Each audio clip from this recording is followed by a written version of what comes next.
This bus has traveled to 15 cities all over the nation. And if you can make it to tonight's concert, you probably could make it to tomorrow's concert and be just like these girls. Police say the pair picked up their prescriptions at this pharmacy, along with 3 others in the area.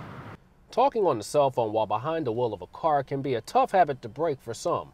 That's why before giving out tickets, the Philadelphia police gave out these pamphlets warning of the new ban. Since it began in 2000, the event has honored some of the biggest names in media today, with Matt Lauer being the most recent inductee. Medical identity theft is one of America's newest types of fraud. However, this fraud, it doesn't discriminate against your age or your income. October Art Gallery's Art Expo, which began in 1985, was originally held in smaller hotels before moving to larger venues like the Liacouras Center. Pharmaceutical drugs in this area really seem to be there's a big market for them on the street. And Vineland police say this couple took advantage of that market. Daphne and Joseph Felice are currently at their home awaiting a court date on a long list of charges from police, including obtaining prescription narcotics by fraud. Lieutenant Thomas Ulrich says the pair knew exactly what they were doing. There's a potential value that, especially if you're getting it paid by the insurance company and that you only paid the copay, that you could potentially profit from the selling of narcotics. We don't know that that's a situation here. It could be, some type of, addictive use behavior, but that part of the investigation is continuing. Police say the scam began over a year ago when Daphne Felice, who worked as a nurse at a South Jersey cancer treatment center, would call fake prescriptions for painkillers in her mother's name. Then husband Joseph would drive to different pharmacies to pick up the drugs. Some people who live near the cancer center are aware of the drug's financial benefits.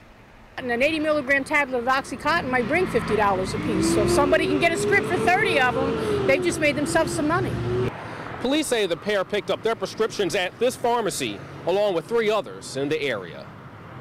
Obviously, if you're going to different pharmacies, you're trying to conceal what you're doing because it would red flag if you kept using the same pharmacy or tried multiple prescriptions before the pills expired. Investigators are now searching pharmacies all over South Jersey and what they believe are other locations where the husband and wife picked up various painkillers.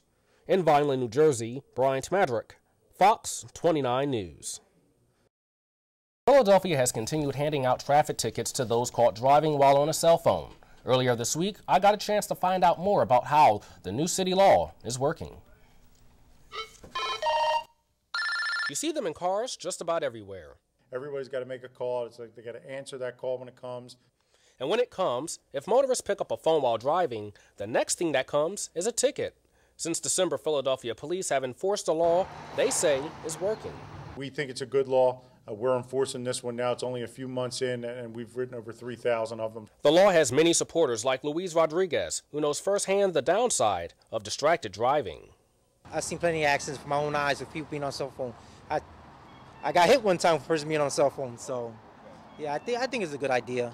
Wireless retailers across the area have seen a rise in hands-free devices from many drivers looking to avoid the $75 to $300 tickets.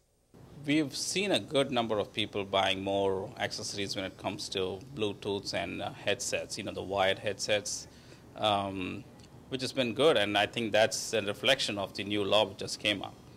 Talking on the cell phone while behind the wheel of a car can be a tough habit to break for some. That's why before giving out tickets, the Philadelphia police gave out these pamphlets warning of the new ban. However, if a statewide ban passes across the state of Pennsylvania, the penalties can carry a lot more weight. If it gets adopted by the state of Pennsylvania, then it becomes a motor vehicle code violation, just like running a red light.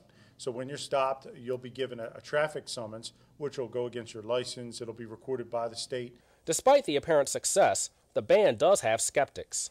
There's a ton of distractions that people have, and I don't know if them banning it will really change anything. And for many drivers, no law is a deterrent to answering that call. Reporting for Temple Update, I'm Bryant Maddrick. These are the future Mrs. Jonases on the move, racing to catch a glimpse at America's most popular boy band. I saw Nick waving. Yeah, Nick Jonas waving. Yeah. We saw him. Yeah, he's my favorite. Joe's my favorite. We saw him just arrive, and it's like, oh my gosh.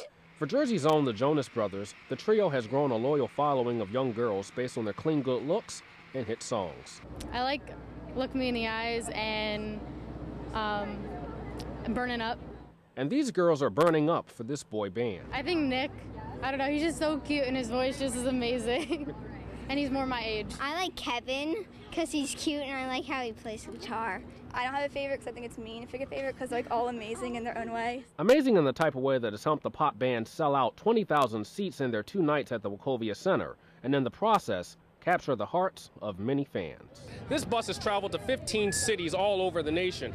And if you couldn't make it to tonight's concert, you probably could make it to tomorrow's concert and be just like these girls. All you need is this marker, and you could get your own message to the Jonas Brothers Band. In South Philadelphia at the Wachovia Center, Bryant Maddrick, Fox 29 News. Welcome to this edition of Temple Update. I'm Liza George. And I'm Bryant Maddrick. We begin Temple Update with news on a work stoppage at a major university facility. Go! Hey, hey! Ho, ho! Temple's gang calls got to go! The Temple Hospital nursing staff has gone on strike. A new contract could not be agreed upon by the Wednesday morning deadline. The Pennsylvania Association of Staff Nurses and Allied Professionals represent 1,500 professionals who are on the picket line. The issues facing negotiators are pay increases, health benefits, and tuition benefits for the children of employees.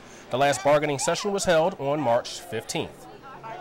The soda tax isn't the only proposal that has Philadelphia residents concerned. Updates Christina Leon has more on Mayor Nutter's efforts to institute a trash collection tax.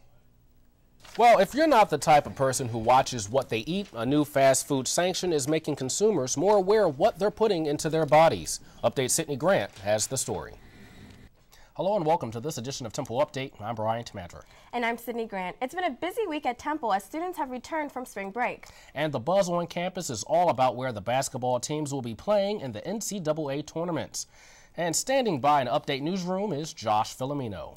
He's here to help us break down all the excitement surrounding the basketball program. Hi, Josh. Temple is reaching out to help the North Philadelphia community this tax season. Members of Accounting Society Beta Alpha Psi, along with faculty and community members, make up the Volunteer Income Tax Assistance Program. VITA will offer free tax help to families, students, and individuals who earn less than $48,000 a year. The session will run now through April 15th at Temple's Ambler campus.